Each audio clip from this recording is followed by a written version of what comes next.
Hoje a gente vai estar iniciando uma live falando um pouquinho sobre criança e adolescente. E é um privilégio estar aqui com vocês hoje. É a nossa última live. E aí eu queria saber de vocês, se vocês estão me ouvindo bem, né? Isso é importante pra gente. Então sejam todos bem-vindos. E a nossa live hoje a gente vai falar um pouquinho, até porque a demanda, né, de um tempo para cá ficou grande sobre criança e adolescente, saúde emocional. E a gente vai estar se aprofundando então um pouquinho mais, e conversando, batendo um papo, né, falando um pouquinho sobre como está a saúde emocional da criança e do adolescente e tirando algumas dúvidas. Durante esse período houve várias perguntas, né? E aí a gente colocou em ordem até para a gente conversar um pouquinho, né? Primeiro lugar, é importante identificar o que é criança e o que é adolescente. Então, pelo Estatuto da Criança e do Adolescente, né? A gente sabe que criança é de 0 a 12 anos. A gente chama normalmente de primeira infância. E o adolescente é de 12, né? Até porque é de 0 a 12 incompleto, é de 12 incompleto aos 18 anos. E perante a justiça a gente vai até os 21, né? Então é importante identificar, primeiramente, o que é a primeira infância, de 0 a 12, e o que é a segunda infância, que é de adolescente, né? Que é de 12 a 18, né? Para a justiça até os 21. Então, para falar sobre criança e adolescente, no consultório Raízes nós temos um profissional especializado que trabalha com crianças e adolescentes. Então a gente pensou em convidá-lo para a gente conversar e tirar algumas dúvidas. A intenção não é ficar muito tempo, mas a intenção é tirar principalmente as dúvidas, as perguntas que as pessoas fizeram. Então vamos convidar então...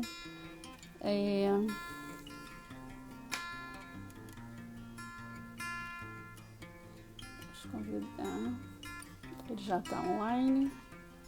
Então a gente está dando o Davi Porto. Ele é o nosso psicanalista especializado com crianças e adolescentes. É um privilégio ter você aqui com a gente, Davi. Boa Seja noite. muito bem-vindo. Quanto tempo? Quanto tempo, né? Então tá bom. Tá me ouvindo bem? Tô. Ok, deixa eu afastar um pouquinho a câmera para ficar um pouquinho melhor. Então, assim, essa semana, né? Semana passada a gente ia fazer a live, faltou luz e acumulou algumas perguntas. E eu separei aqui algumas perguntas para a gente estar conversando, tirando dúvidas. E vamos, primeira pergunta. Eu queria primeiro que o Davi se apresentasse, né? Coloquei. Então, obviamente, meu nome é Davi, eu sou psicanalista e psicopedagogo, então atendo todo mundo, né? Mas atendo especificamente mais crianças, adolescentes e jovens, mas qualquer faixa etária. Enfim, esse sou eu. Ok. Então, vamos para a primeira pergunta, né? Existe, Davi, uma idade, a idade para as doenças emocionais, elas têm uma idade certa, ou seja, tem uma idade, a idade adulta é que aparece a doença emocional? Não, na verdade, a doença emocional pode surgir em qualquer momento. Ela pode ser tanto quando você é criança, quando adolescente ou quando adulto. Então, a criança tem que ser vista como uma pessoa que pode ter sim um problema. Coisa que não está acontecendo tanto. Então, assim, a gente tem visto, deixa eu fazer aqui a pergunta, você acha que estamos em um tempo, né, mais propício para doenças emocionais? Ou seja, esse tempo de pandemia, né, esse tempo em que está todo mundo em casa, é um momento assim que você tem visto até a procura, né, no consultório, a demanda aumentou muito, né, de um período para cá. Você tem notado isso? Eu acho que no começo tava todo mundo muito bem em casa, jogando jogos, em família. Só que depois de um tempo as coisas meio que fugiram, porque ninguém sabe o que está acontecendo, né? A verdade é essa. Então a ansiedade tomou conta da casa e algumas coisas saíram do lugar. E acho que a procura mesmo começou agora de junho para cá, onde as famílias não sabem o que estão acontecendo com os filhos. Às vezes algumas coisas que estavam adormecidas estão vindo à tona, às vezes algumas coisas começaram a surgir agora por causa dessa pandemia. Então a gente pôde ver no consultório o crescimento a partir de junho, julho, e a gente está Uhum. vendo ainda. Tá assim, é meio assustador, né? Como tem afetado crianças e adolescentes, né?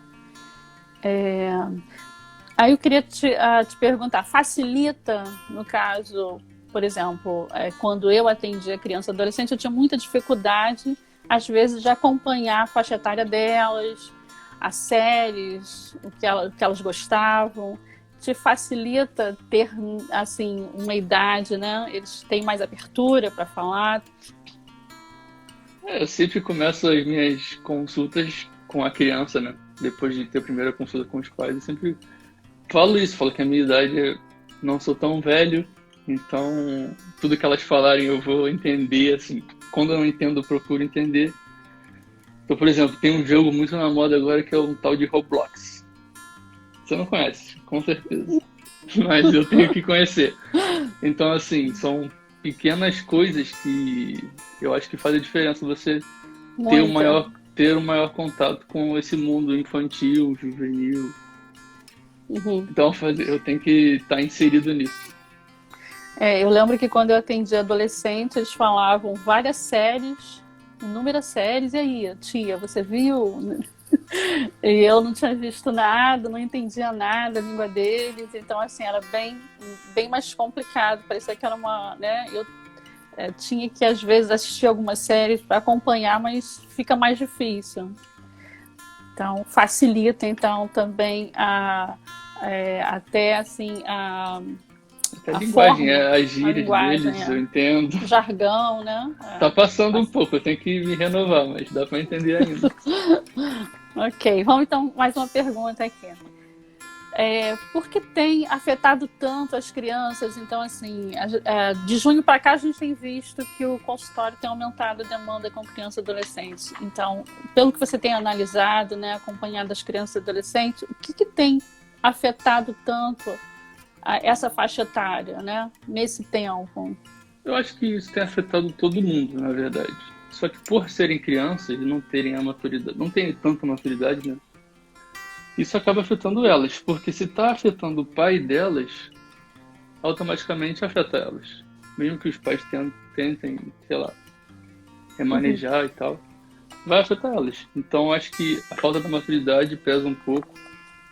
Isso disso não poder sair de casa, não ver outros amigos, não poder ter uma rotina de escola. Isso também deixa a criança um pouco triste, um pouco. Não sabe o que a uhum. gente nunca viveu isso. Então, Eu creio que também. Internet, ok. Creio que também, assim, a doença, né? Quando alguém da casa fica doente, né? Eles, também.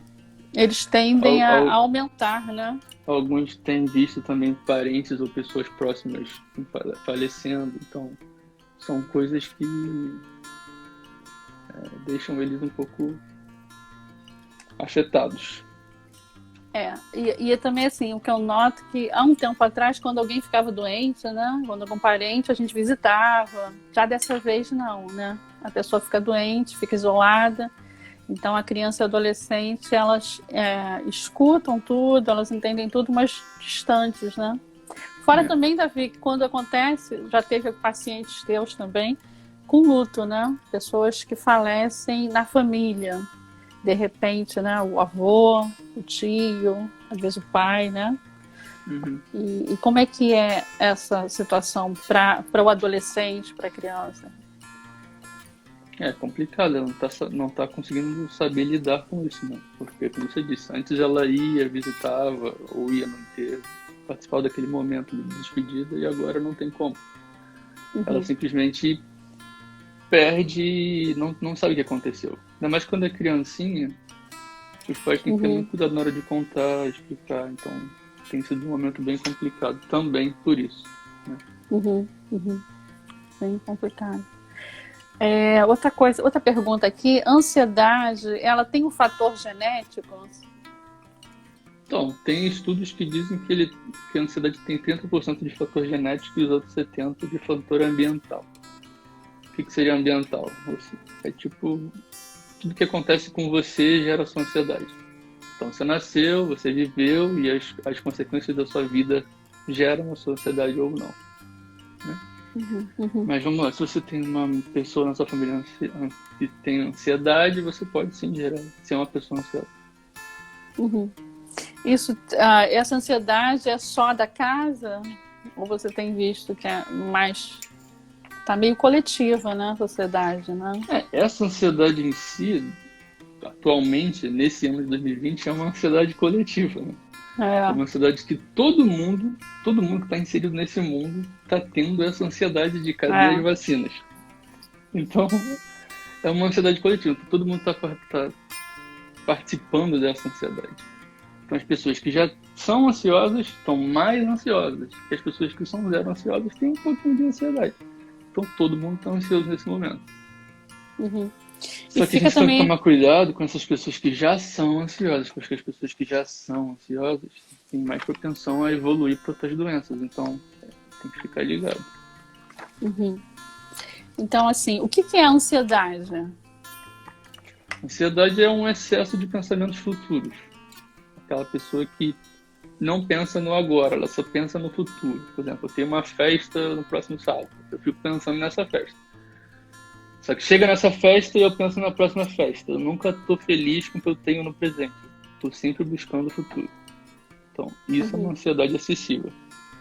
A ansiedade normal é uma pessoa que está ansiosa por algo, espera algo, mas uma ansiedade excessiva é aquela que está sempre vivendo no futuro, sempre com o pé na frente.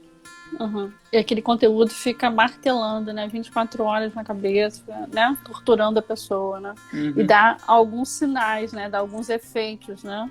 Então vou para a próxima pergunta, que encaixa bem sobre isso, né? Quais são, então, os sintomas, né, dessa ansiedade? Sintomas físicos, né? Que a gente pode notar e perceber, e também os pais e as pessoas que estão acompanhando criança e adolescente também podem ficar mais ligados, né? Qual normalmente são os sintomas? Então, medos irracionais, dores de cabeça, suor, frio, dor na barriga, aceleração no coração. Mas o que lembra aí? Foco muito aberto, né? Foco aberto. Né? Você não faz aquilo, né? Tá sempre, né? Foco aberto.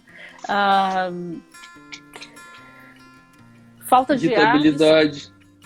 Falta de ar também. E aí confunde muito, né, com a doença. Tem muitas pessoas com ansiedade que elas se confundem, acham que estão com os mesmos sintomas, porque dá dor de cabeça, dá náuseas, dá cansaço, né, a tensão muscular, até porque a pessoa muito ansiosa, ela fica tensa, então fica tudo dolorido, e falta de ar. Então junta tudo e faz um mix, a pessoa está com Covid. Com sintomas de Covid. Então, assim, fica mais ansiosa ainda, né?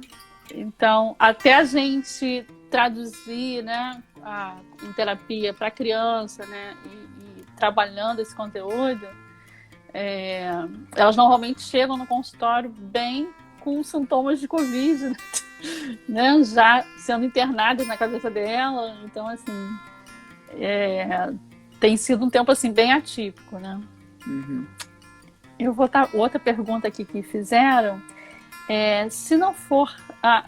Se a ansiedade não for tratada, né? Se não for tratada a ansiedade, né, na criança e adolescente, o que pode acontecer? A ansiedade, ela pode ter picos, né? Então, se uma ansiedade simples não é tratada, ela pode ter crise de ansiedade. E essas crises de ansiedade podem gerar fobia, que podem gerar pânico. E aí, pânico já é uma coisa mais complicada. Porque pânico é uma coisa irracional, ele vem do nada. Você não sabe por quê. Uhum. Então, por isso que é importante tomar cuidado no começo de tudo isso que é a ansiedade. Porque é o pontapé, né? E aí É. vai desencadeando, quando não tratado, vai desencadeando para coisas maiores, né? Eu A tenho gente... pego bastante crianças já com ansiedade nesse momento. E os pais estão tipo, por que você está ansiosa? Uhum. Então é complicado. Que é Alguns uma não coisa... entendem porque a criança está ansiosa, né? Mas ela tem lá os seus motivos para estar ansiosa. Uhum. Até porque, assim, a visão de uma criança, dependendo da faixa etária, né? Cada idade e cada maturidade tem uma visão do mundo, né? Do externo, né? Então, Exatamente. quando o adulto vê o externo, ele tem uma leitura. Já a criança tem uma outra leitura, né? O Tudo é muito adolescente... grande. Quando tudo é muito grande, é muito mais difícil. Né? Por isso que, assim, a estrutura familiar, né? Andar juntos é importante, né? Para gerar Pois é. saúde tanto para a família quanto para a criança. Bom, aqui eu vou fazer mais uma pergunta. Deixa eu ver aqui, tá um monte de perguntas. Preparado aí? Pode fazer. Então vamos lá, mais uma. Meu sobrinho tem 11 anos de idade, começou a fazer terapia há 2 meses e a doutora entrou de férias. Como ajudar quando ele precisar? Como é que eu posso ajudar quando ele precisar? Isso é um pouco complexo. Eu não quero entrar na terapia de ninguém. Mas, assim, era importante saber o que ele tem e quando começou, quanto tempo começou, né? Mas, assim, acredito que a terapeuta dele trabalhe como eu trabalho, que eu acho que é padrão de todo mundo que atende criança atender os pais primeiro. Então, quando você atende os pais primeiro, você explica quem você é, explica que você vai atender a criança e que, eventualmente, você vai dar um feedback para eles e que para eles continuarem o trabalho. O trabalho não é só 1 hora na semana. Algumas pessoas têm esse hábito, esse pensamento Uhum. de achar que a terapia é 1 hora na semana. Mas não, a terapia é 1 hora para você aplicar na sua semana. Então, quando uma criança não tem esse pensamento, a gente pode falar isso para um adulto, o adulto vai entender. Agora, para uma criança, ele tem que ter esse acompanhamento da família. Então, a gente entra com a família no consultório, explica para eles isso e alinha um único pensamento. Então, se a gente vai trabalhar assim no consultório, eu preciso que vocês trabalhem isso também em casa, para que a gente possa chegar a algum resultado, né? Uhum, uhum. Então, esse feedback, tanto deles quanto nosso, ele precisa ser dado. Às vezes a gente vai em escolas, eu muitas vezes já fui em escolas, falar com a diretora, falar sobre o que está acontecendo com a criança na escola. Então, a gente precisa dessas informações para saber como agir com a criança. E a família também precisa dessas informações. Então, respondendo a pergunta, Como ajudar quando ele precisar? como Ele ele está vai 2 precisar? meses, fazendo Então, terapia. basicamente precisava saber o que ele tem para dar uma dica, mesmo não querendo interromper a terapia dele. Era bom você entrar em contato com a terapeuta da criança, explicar o que está acontecendo e pedir orientação. Porque se ele está nesse caso de não... Porque dependendo do que né? Pode estar grave, pode ser um se ele está sintoma. sentindo essa falta da terapia, é porque realmente faz alguma... Algo. Então ele precisa entrar em contato com a terapeuta para ela te passar alguma coisa para você fazer com ele, algum exercício, não sei o que ele tem, às vezes relaxamento, meditação, respiração, enfim. Alguma ferramenta que você usa no consultório, né? Normalmente você passa, né? É comum a gente passar para a família, até porque é uma rede de proteção, né? É os pais, a escola, é o terapeuta, e todo mundo junto para ajudar essa criança, esse adolescente, às vezes a sair de um quadro, né? De depressão, de ansiedade, de pânico, né? Então, não tem só como ficar uma pessoa, né? Então é isso mesmo, né? O ideal seria entrar em contato com o profissional, até porque se é ele que está acompanhando, então é ele que tem que passar o que fazer. É que eu falo alguma coisa que o profissional não gosta, sei lá. Né? É muito comum também o profissional nessa área deixar sempre um caminho aberto. Então, tipo, essa semana não tem atendimento, mas se houver necessidade, entre em contato. Então, tipo, sempre há um caminho aberto, até porque a gente está lidando com o emocional e pode ser, de repente, né, acontecer alguma coisa e a pessoa entrar em contato para saber o que fazer. Por isso, esse elo Por com a isso família... que não existe férias para terapeuta. Nem recesso. Não existe. Nessa fake, né? Essa fake. Pois é. Então, a próxima pergunta. O que fazemos quando a família não pode arcar com o tratamento necessário da depressão de um adolescente, né? Ou seja, o que a gente faz quando a família não pode arcar com o tratamento necessário para a depressão de um adolescente, né? Na parte financeira deve ser, né? Pelo que eu entendi aqui. Tá, vamos lá. Então, normalmente, os consultórios, eles abrem, né, horários sociais. Então, seria bom você procurar algum consultório. As faculdades têm muito. Eu conheço que fazem esse trabalho, eu conheço a Estácio, a Celso e a Veiga de Almeida. As três fazem. Aqui no Rio, né? Mas a gente não sei onde a pessoa está, você tem que procurar. Provavelmente faculdades privadas fazem esse trabalho, eu não sei as públicas. Mas as faculdades privadas costumam fazer. Então, eles têm esse meio que laboratório. Estágio, né? Estágio. Para eles aprenderem. Acho que é a partir do 5º período. Então, vai estar bem assessorado. Então, na faculdade você vê muito isso. Você vê isso também em muitas ONGs, trabalhos sociais, em comunidades. Tem muito. Também tem na clínica da família. Assim, claro que não é um trabalho como a clínica da família costuma ser 20 minutos. Então, assim, uma consulta normal costuma ter 50. Então, o trabalho, obviamente, vai ser diferente, mas é importante, isso é muito importante, não estar desacompanhado. Se você não pode pagar uma consulta, você procure outros meios, mas não deixe de fazer. Entendeu? É importante ser acompanhado por alguém. Porque doenças emocionais são doenças. É importante você entender isso. Doenças emocionais são doenças.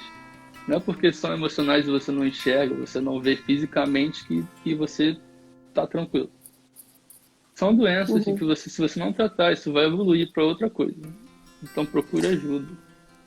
Fora que vai com a pessoa para a vida adulta, né? Então, o que a gente, quando trabalha com criança e adolescente, né?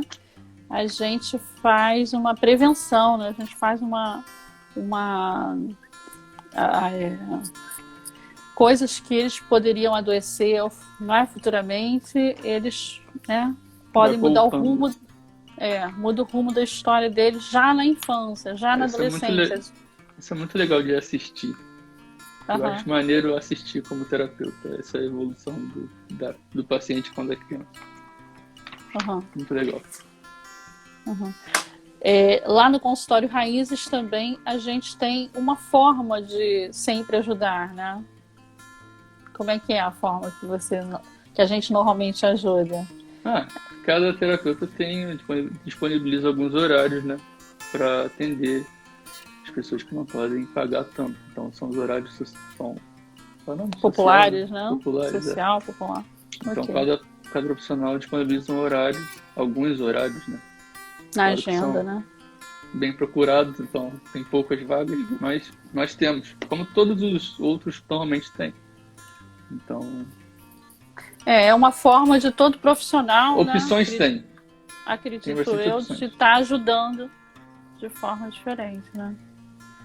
Muito bem. Vamos à próxima pergunta. Crianças que adoecem é reflexo, é culpa dos pais? A criança que adoece emocionalmente, isso é culpa dos pais? Culpa é uma palavra forte. E pesada, né? De carregar, né? Não diria culpa, ainda mais aqui com você. Uhum. Mas até porque a culpa, né? Quando a gente começa a procurar a culpa, a gente não procura a solução, né? A gente fica procurando quem é o culpado. E a intenção, principalmente em terapia, é como a gente pode, juntos, né? Como família, como terapeuta, com a escola, com todo mundo junto, como é que a gente pode ajudar, né? Sair dessa dificuldade, né? Acho que é achar culpado, mas esse não é o trabalho. O trabalho é resolver. Então, se são os pais, se é você mesmo, não importa. O importante é resolver o problema. Agora muitas questões vêm sim dos pais, isso é óbvio.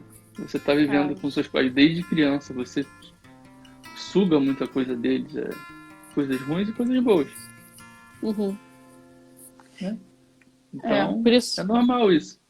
Então, eu costumo dizer que se o pai afrouxa muito ou aperta muito, isso vai influenciar de um jeito ou de outro. Então, não tem como nascer uma criança perfeita.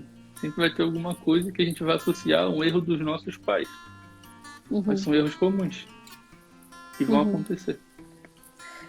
E o objetivo não é alterar, né? Ou seja, todo mundo vai se mexer. Porque às vezes isso acontece com você também, né, Davi? O pai chega e entrega a criança e resolve aí, tá dando problema. É um mecânico, resolve aí. Resolve aí, depois me entrega.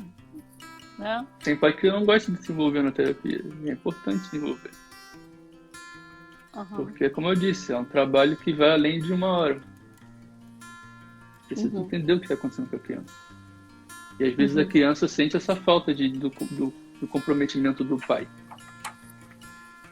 Então é importante a família se envolver. E aqui mais uma pergunta. Terapia online é igual? Faz diferença? Como é que é a terapia online para criança e para adolescente? É igual, a gente está tendo que moldar. Nós moldamos, né? Temos que trabalhar bastante o lúdico, fazer brincadeiras, pinturas, mas o conteúdo é o mesmo. Essa parte do lúdico também, a gente também escuta muito dos pais isso, né? Que às vezes o pai, né? Os pais, eles não entendem o trabalhar com o lúdico. O lúdico, no caso, são jogos, são desenhos, são brincadeiras. Mas com criança é só lúdico, né? Tem que ser assim. Só lúdico. Tem que ser assim, que você não vai sentar com uma criança de 4 anos e falar: e aí, como é que foi essa semana? Foi tranquila? Tudo bem com você? Não, você vai sentar, pintar, e aí na pintura você vai tentar entender o que ela está querendo dizer com aquilo. Então. É até um trabalho mais complicado, mas os pais e outras pessoas costumam enxergar isso como uma simples brincadeira. Mas não é. Eu costumo, na primeira consulta, nessa primeira consulta que eu disse que eu tenho com os pais, eu costumo falar isso, seu filho vai chegar em casa dizendo que brincou, mas não é brincadeira, a gente está fazendo um trabalho aqui, em cima da brincadeira, em cima da pintura, então tudo tem um propósito. E os pais, no caso, também é muito comum, né? Os pais ficam querendo saber o que a criança disse, o que ela está fazendo, o que ela está dizendo. Então, a gente normalmente fala com os pais, né? Para não ficar torturando a criança, nem ficar nos torturando, porque a gente não fala, né? Assim, é segredo, né? Sigilo, independente da idade, porque às vezes o pai acha que por ser criança, adolescente, tem a permissão de saber tudo. E isso não é assim. O cliente, né, o paciente, tem que ter sigilo até para ele se sentir à vontade para estar compartilhando seus segredos, seus conteúdos.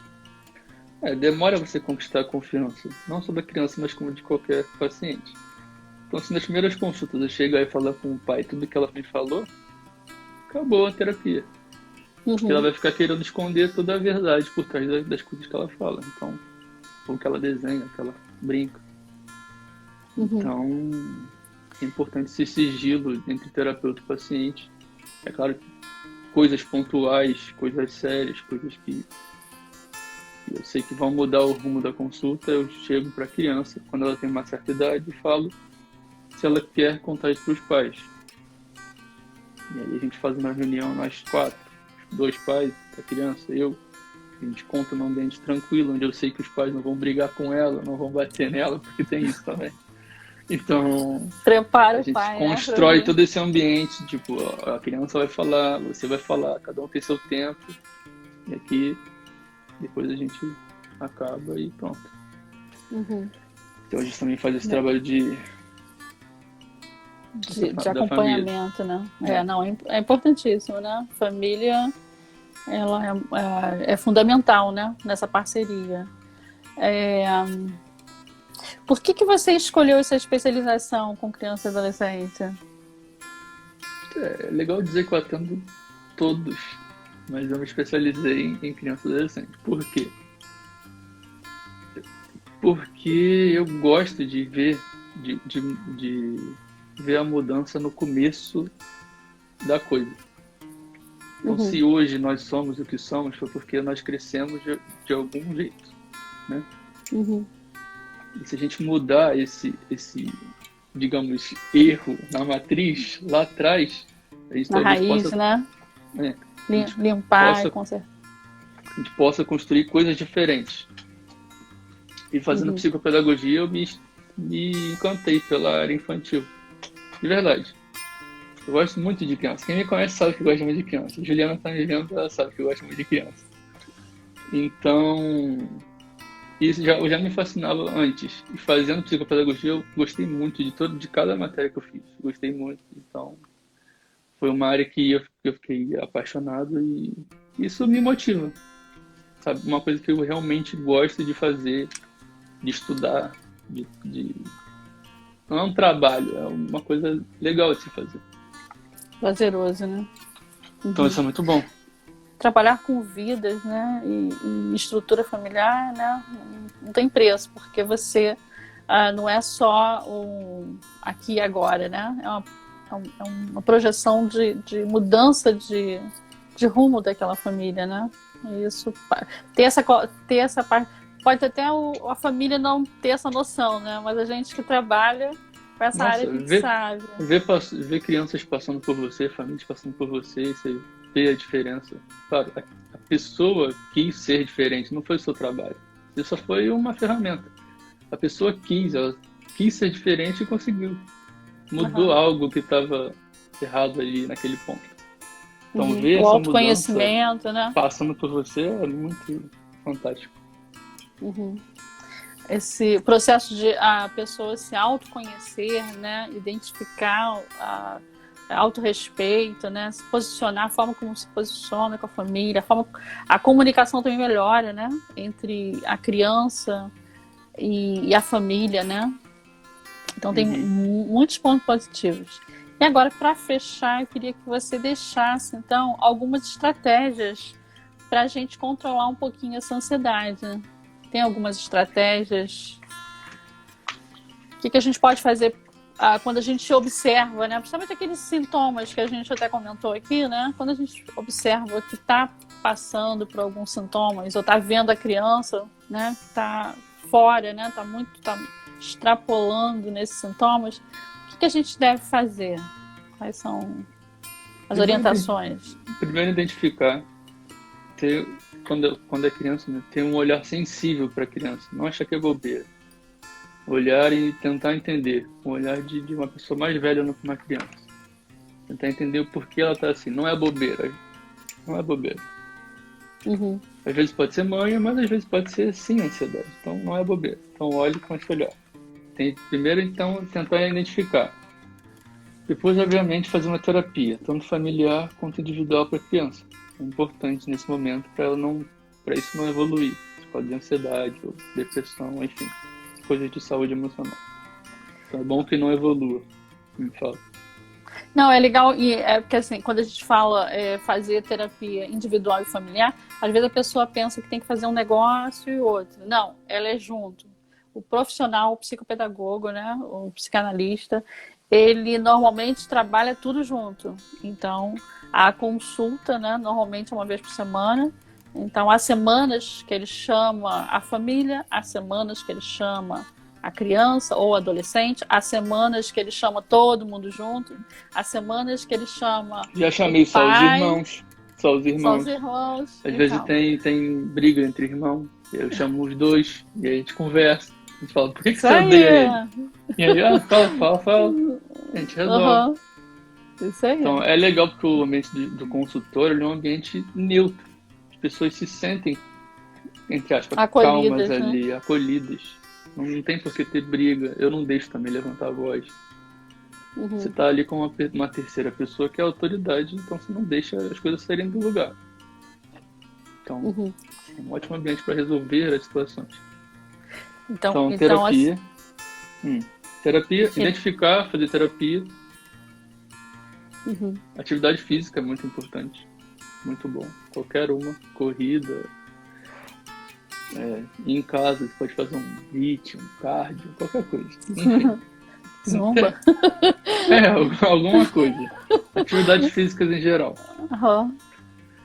Alimentação, a gente tem percebido que muda bastante. Uma pessoa que se alimenta corretamente é totalmente diferente de um humor de uma pessoa que se alimenta zoado. Então, tem diferença. Então, a alimentação muda muito. E, em último caso, se depois de passar por uma avaliação profissional, se vê a necessidade, medicação. Medicação é o último caso. Às vezes, quando chega no consultório, já aconteceu também com você, né? Às vezes é o primeiro, né? Ele chega tão fora do, né? Já está tão passado, né? A doença, né? Que a gente tem a necessidade de encaminhar para tomar medicação para depois fazer terapia. É porque as pessoas esperam muito para chegar. É porque ainda é visto, a terapia ainda é vista como um luxo.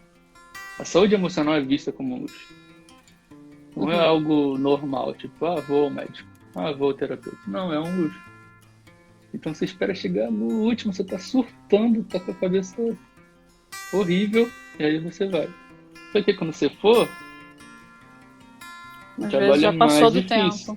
Tempo. Aí às vezes o trabalho já não é mais com terapia, é com psiquiatria, você tem que tomar remédio para você voltar à sua realidade para a gente começar a terapia. Então, é mais complicado. Porque tem casos que se não entrar a medicação, a pessoa está fora e aí não tem como a gente trabalhar em terapia. Né? Tem que trazer a pessoa de volta, né, para a terra e aí a gente vai poder mexer em algo mais profundo. E uma coisa que eu ia falar lá atrás é que, tipo assim, a gente tá nesse tempo onde as crianças não podem sair de casa, não podem se comunicar, tudo está sendo feito através de celulares, né? Tudo é celular atualmente. Então, a criança, para fazer qualquer coisa, ela tem que estar com o celular, para se comunicar, para ver aula, para brincar. Já era assim antes, mas não nesse nível. Então, as crianças já eram muito conectadas, mas não nesse nível. Esse ano tá uma conexão absurda. Então, a gente não viu o reflexo disso ainda, mas a gente vai ver. E eu não sei o que vai acontecer. Então, a consequência desse ano totalmente no celular, fazendo tudo que tem para fazer no celular e no computador, é o que tem acelerado também a criança. As coisas têm que ser muito rápidas, né? A outra coisa também que a gente vê às vezes, né, que tem que haver essa parceria entre a família, né, em que os pais muitas das vezes têm que dar, não falar mal do profissional, a gente às vezes, né, então assim, quando a gente deixa alguém, uma criança ou um adolescente em algum lugar, é porque a gente confia naquele profissional e vai querer colaborar com aquele profissional, né? Então, essa parceria é importante, né? Que a gente chama de rede de proteção. Todo mundo junto para a gente se construir. E é legal também porque a gente percebe isso. Não é só quando uma criança vai à terapia, né? Ou é acompanhado, não é só ela que muda ou ela vai tendo uma visão mais saudável, né, emocionalmente. Toda a família é mexida, né? E toda a família gera mais saúde. Verdade. Muito bem. Então, eu queria que você se despedisse, desse seu... Muito obrigado pelo espaço. Foi uma excelente primeira live. Tava nervoso, mas foi tudo tranquilo. Excelente, você arrasou. Foi ótimo. Uhum. Então, agradecer as pessoas que 2021. assistiram. Agradecer as pessoas que assistiram. Tem amigos meus aí, Juliano também. Muito obrigado. Ok. Então, muito obrigada, a gente queria E agradecer. façam terapia. Mesmo que não for com a gente, façam terapia, é importante. Principalmente nesse período, né? Que tá todo mundo, né? É um período bem complicado, então assim, a mente saudável. Deixa eu mandar um salve pro Eduardo. Salve, Eduardo. Então... Mas mente saudável nesse período é ótimo. Tem que estar com a mente saudável. Então tá bom, queremos agradecer. O Davi faz parte do consultório Raízes, né? Ele é o responsável pelas crianças e adolescentes e acaba também trabalhando com famílias, né? Ele também atende idosos, né? E atende adultos, né? Então, se vira nos 30. Então, muito obrigada, tá? Eu que agradeço. Nos vemos na próxima, ano que vem. Ano que vem, 2021. Então é isso, valeu, gente.